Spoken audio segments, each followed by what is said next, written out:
الحمد للہ رب العالمین والعاقبۃ للمتقین والصلاة والسلام علی سید الانبیاء والمرسلین وعلی آلہ وصحبہ اجمعین، اما بعد۔ اعوذ باللہ السمیع العلیم من الشیطان الرجیم، بسم اللہ الرحمن الرحیم۔ لقد کان لکم فی رسول اللہ اسوۃ حسنہ۔ پیارے نبی حضرت محمد مصطفیٰ صلی اللہ علیہ وسلم کی حیات طیبہ اور آپ کی سیرت پاک کے حوالے سے کل کے درس میں ہم نے یہ بیان کیا تھا کہ رسول اللہ صلی اللہ علیہ وسلم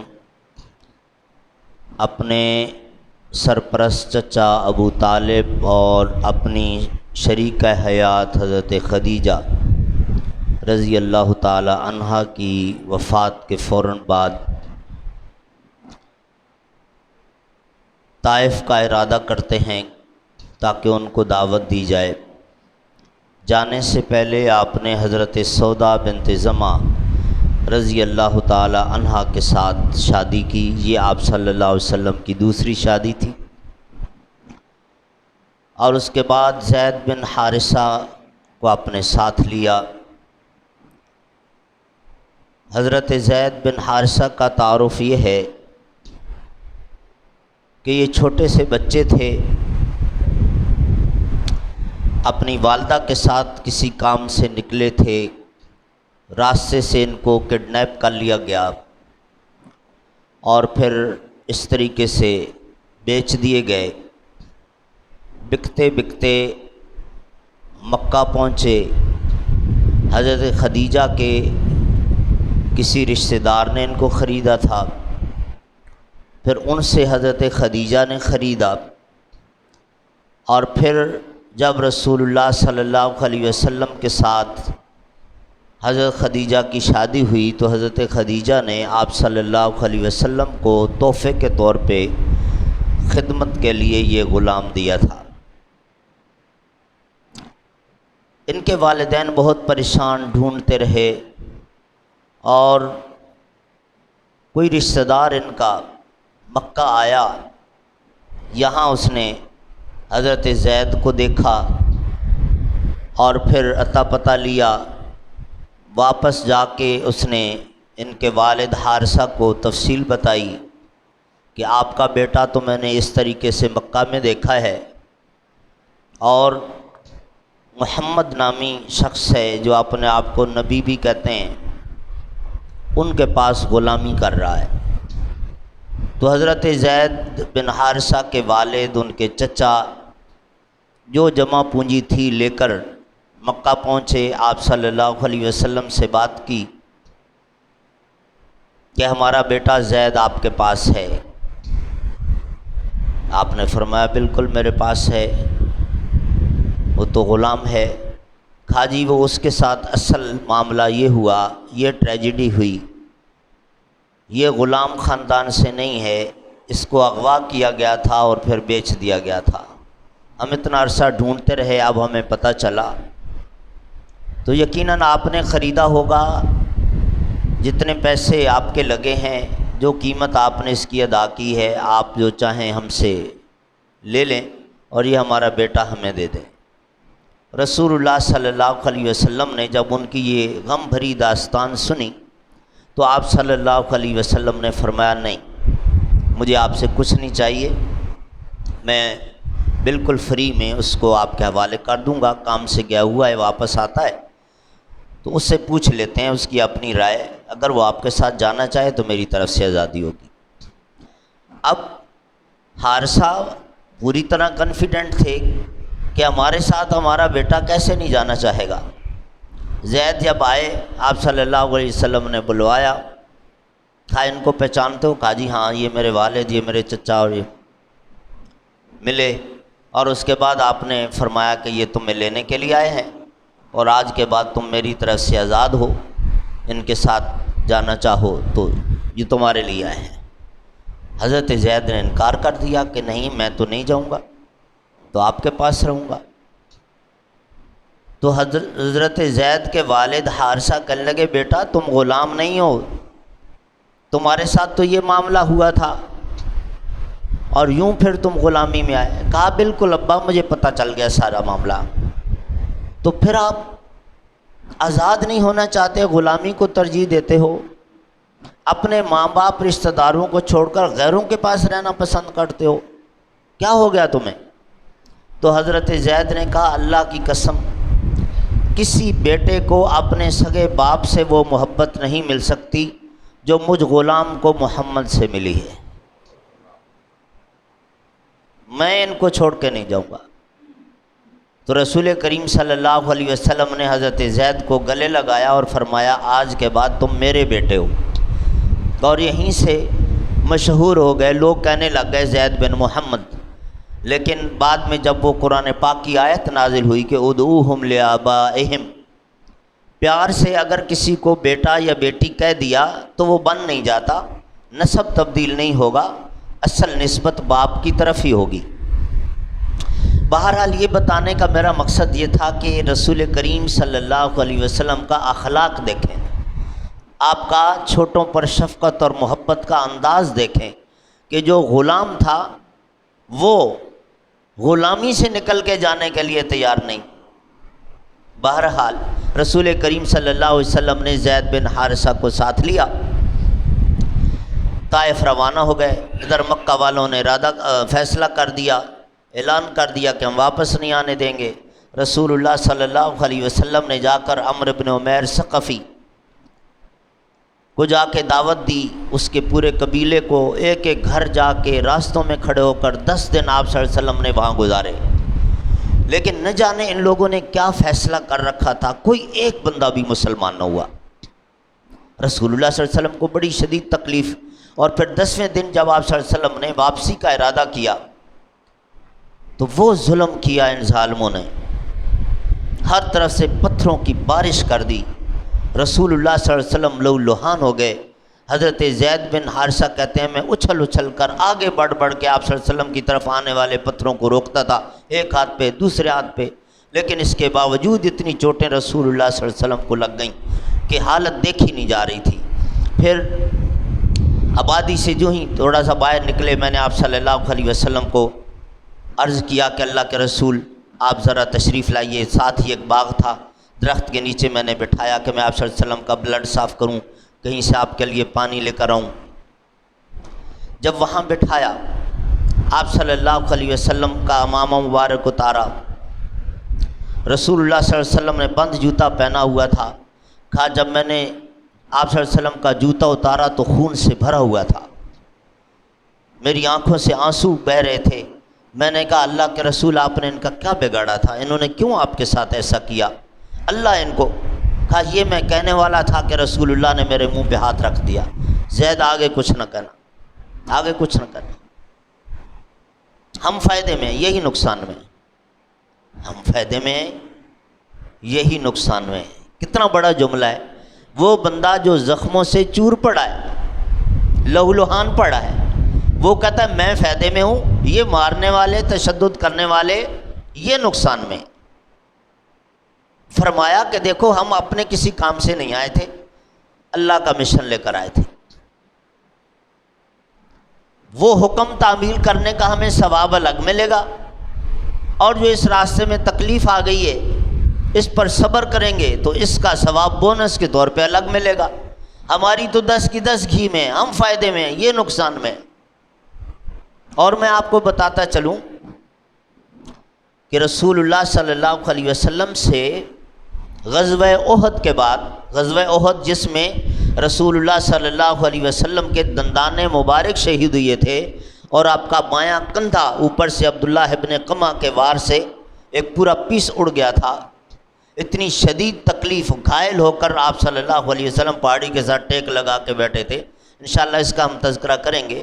اس غزوے کے بعد حضرت عائشہ صدیقہ رضی اللہ تعالی عنہ نے آپ صلی اللہ علیہ وسلم سے ایک مرتبہ پوچھا کہ اللہ کے رسول یہ غزوہ احد کے علاوہ بھی آپ کی زندگی میں کوئی ایسا دن آپ پر آیا جس میں آپ کو اتنی زیادہ تکلیف پہنچی ہو؟ تو رسول اللہ صلی اللہ علیہ وسلم نے جواب میں ارشاد فرمایا، ہاں عائشہ، مجھے وہ طائف کا دن نہیں بھولے گا، جو کچھ میرے ساتھ طائف میں ہوا تھا وہ مجھے کبھی نہیں بھولے گا۔ یعنی احد والی جنگ جو ہے اس سے بھی زیادہ تکلیف طائف میں آپ صلی اللہ علیہ وسلم نے محسوس کی۔ بہرحال پھر آپ صلی اللہ علیہ وسلم کو جب وہاں دیکھا، باغ میں بیٹھے ہوئے عتبہ اور شیبہ دونوں بھائی تھے، مسلمان تو یہ بھی نہیں ہوئے تھے، ان کو ترس آ گیا۔ انہوں نے اپنے غلام عداس کو ایک ڈش میں انگور رکھ کے دیے کہ جاؤ، یہ مسافر اب واپس جا رہا ہے، ہمارے باغ میں آ کر بیٹھ گیا ہے، خالی ہاتھ نہ جائے، اس کی کوئی تکریم ہماری طرف سے ہونی چاہیے، یہ انگور جا کے پیش کرو۔ عداس گیا اور انگور پیش کیے، آپ صلی اللہ علیہ وسلم نے اس کا شکریہ ادا کیا، پاس بٹھا لیا، اور آپ صلی اللہ علیہ وسلم نے بسم اللہ الرحمن الرحیم پڑھ کے اب پہلا دانہ، تو حیران ہو گیا کہ یہ الفاظ تو یہاں کے لوگ نہیں بولتے ہیں، نہیں پڑھتے ہیں۔ آپ صلی اللہ علیہ وسلم نے پوچھا تمہارا نام کیا ہے؟ کہنے لگا جی عداس۔ آپ نے فرمایا عداس؟ یہاں جزیرہ عرب میں یہ نام نہیں پایا جاتا، آپ کہاں سے ہو؟ کہا جی میں نینوا سے ہوں۔ نینوا جارڈن کے علاقے میں اس وقت پورا شہر ہے۔ آپ نے فرمایا نینوا سے؟ کہا جی آپ جانتے ہیں؟ آپ نے فرمایا یہ وہی علاقہ ہے جہاں حضرت یونس بن متیٰ علیہ السلام نبی بن کر آئے تھے۔ کہا جی آپ کو کیسے پتہ؟ آپ صلی اللہ علیہ وسلم نے فرمایا میں اللہ کا نبی ہوں، مجھے اللہ نے پچھلے انبیاء کرام کا جو تعارف کروایا اس میں یہ بتایا تھا کہ فلاں علاقے میں حضرت یونس بن متیٰ آئے تھے۔ وہ اٹھا، اس نے کہا اگر یہ بات آپ کو معلوم ہے تو واقعتاً آپ نبی ہیں۔ آپ صلی اللہ علیہ وسلم کی پیشانی چومی، آپ کے ہاتھ چومے، آپ کے قدم تک چومے، اور کہنے لگا کہ آپ کے ساتھ بہت بڑی زیادتی ہو گئی، کاش میں آپ کی کوئی مدد کر سکتا ہوتا، میں تو خود یہاں غلام ہوں۔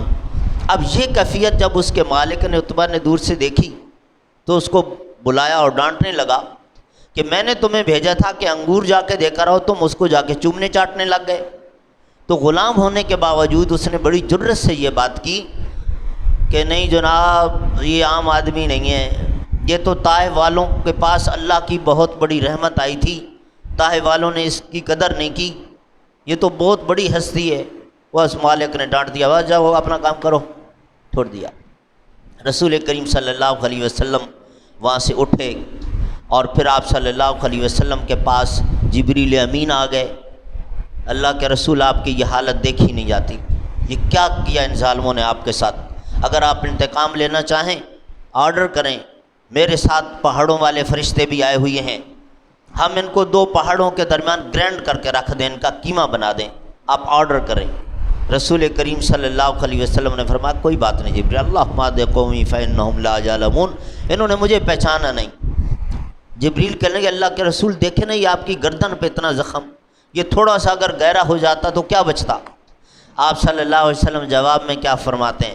جبریل میرے تو گلے میں صرف زخم آیا ہے گردن پہ، مجھ سے پہلے کتنے انبیاء کرام کے گلے کٹ بھی گئے تھے، میرے ساتھ تو ان کے مقابلے میں کچھ بھی نہیں ہوا، میں کیوں حوصلہ ہار جاؤں، ہمت ہار جاؤں؟ نہیں، میں ان کے لیے بد دعا نہیں کروں گا۔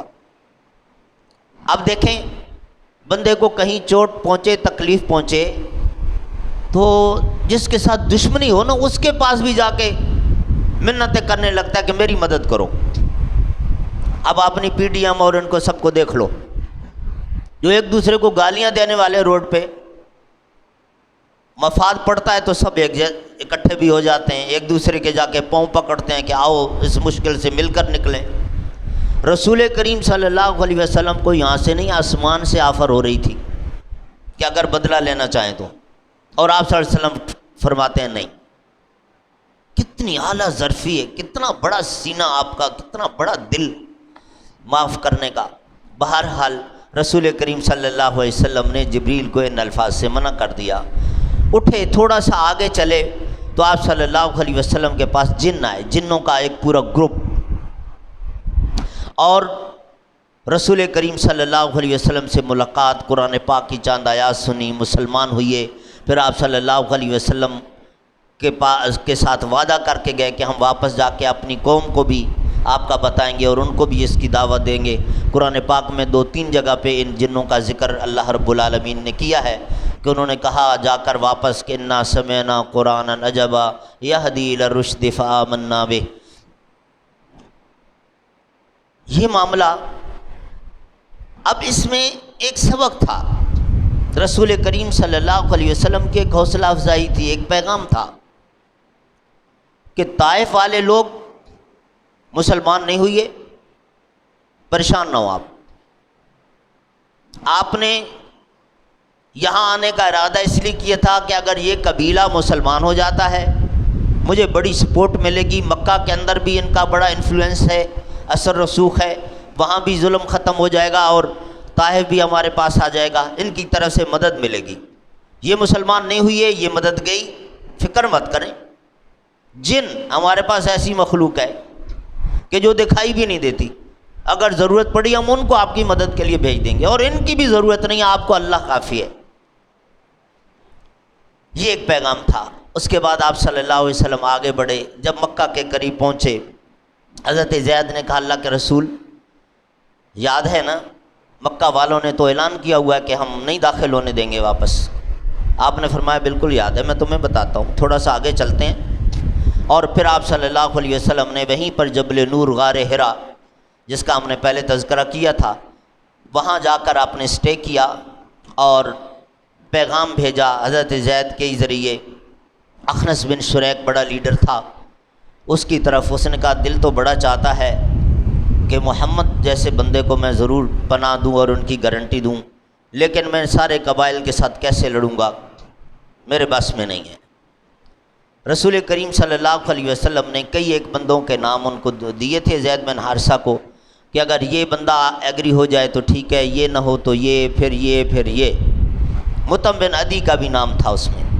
چنانچہ مطعم بن عدی سے جب بات کی زید بن حارثہ نے تو انہوں نے کہا میں تیار ہوں، اور پھر انہوں نے ایسا کیا کہ خود بھی ہتھیار پہنے، اسلحے سے لیس ہوا، اپنے بیٹوں کو کہا کہ زید کے ساتھ جاؤ، جہاں محمد صلی اللہ علیہ وسلم بیٹھے ہیں لے کر آؤ، راستے میں اگر کوئی روکے تو بتا دینا کہ ہماری پناہ میں ہے، اور یہاں خانہ کعبہ کے پاس میں خود کھڑا ہوں، یہاں کوئی روکے گا تو اس کو جواب میں خود دے لوں گا۔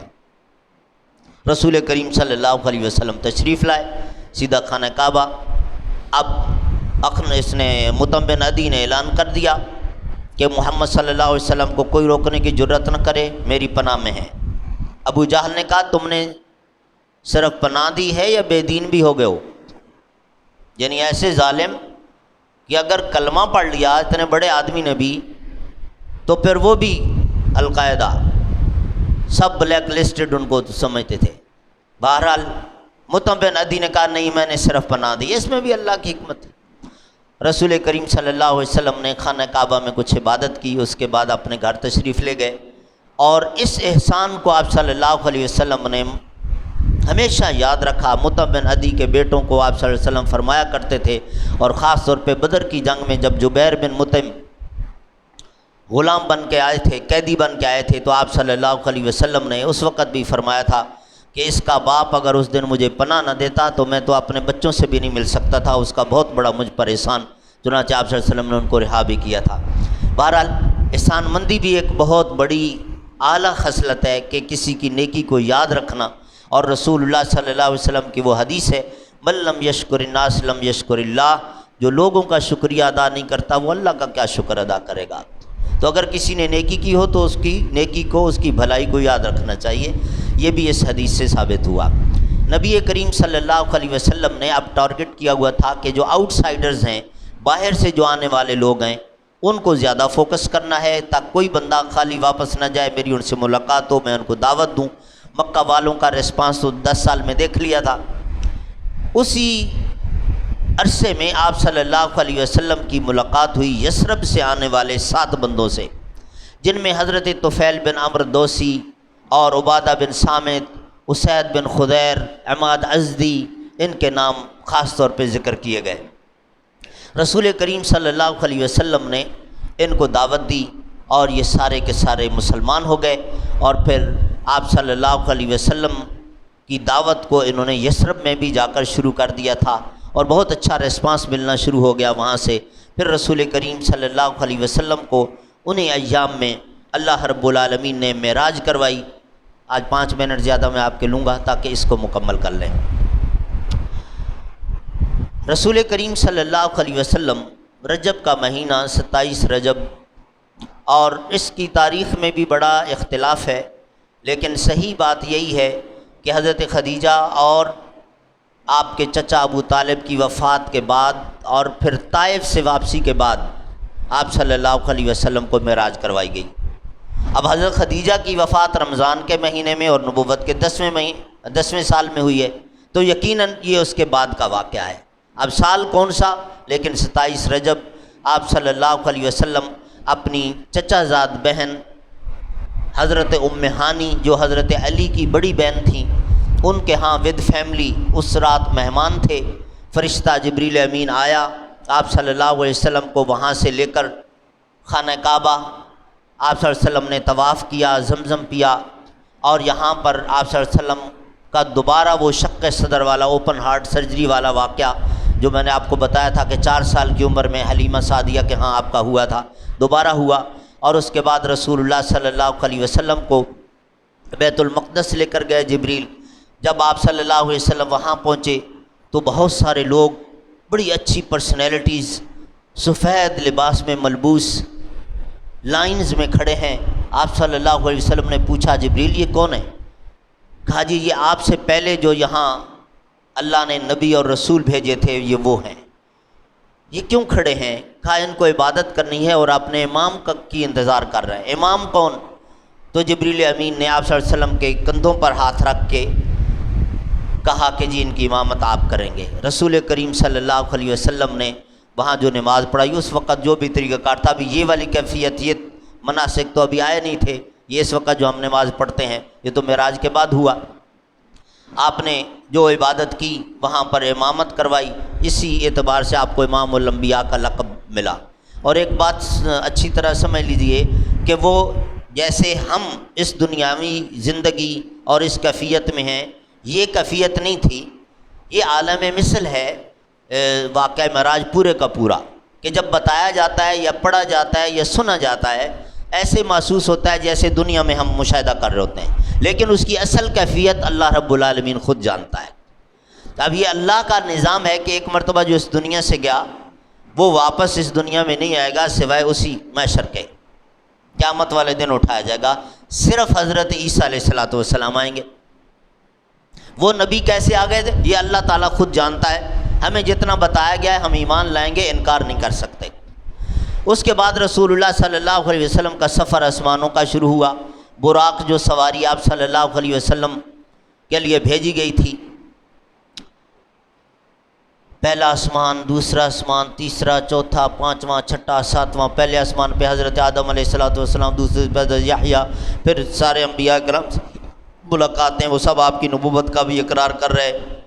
اس کے بعد رسول کریم صلی اللہ علیہ وسلم کو بیت المعمور دکھایا گیا، جہاں روزانہ 70,000 فرشتہ اللہ کی عبادت کے لیے داخل ہوتا، عبادت کے لیے، اور اگلے دن وہ گروپ باہر نکلتا، نیا گروپ جاتا، اور یہ سلسلہ جاری ہے قیامت تک۔ ایک گروپ کو ایک ہی مرتبہ باری ملے گی، اتنی بڑی تعداد میں فرشتے اللہ کی عبادت میں مصروف ہیں۔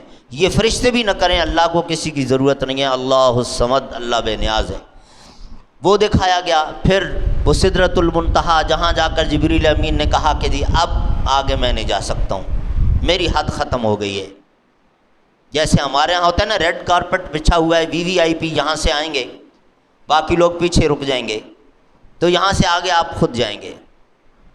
رسول کریم صلی اللہ علیہ وسلم، اب یہاں فضول بحث ہے کہ نبی بشر تھے یا نور تھے۔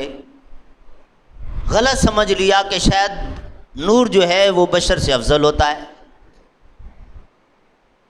اب نوریوں کا بھی سینئر ترین نوری جبریل، وہ کہتا ہے میری حد ختم ہو گئی ہے، اب آگے آپ خود جائیں گے، تو مقام تو بشر کا زیادہ ہوا، لیکن وہ میں اور آپ نہیں ہیں، وہ اور بشر تھے، وہ رسول اللہ تھے۔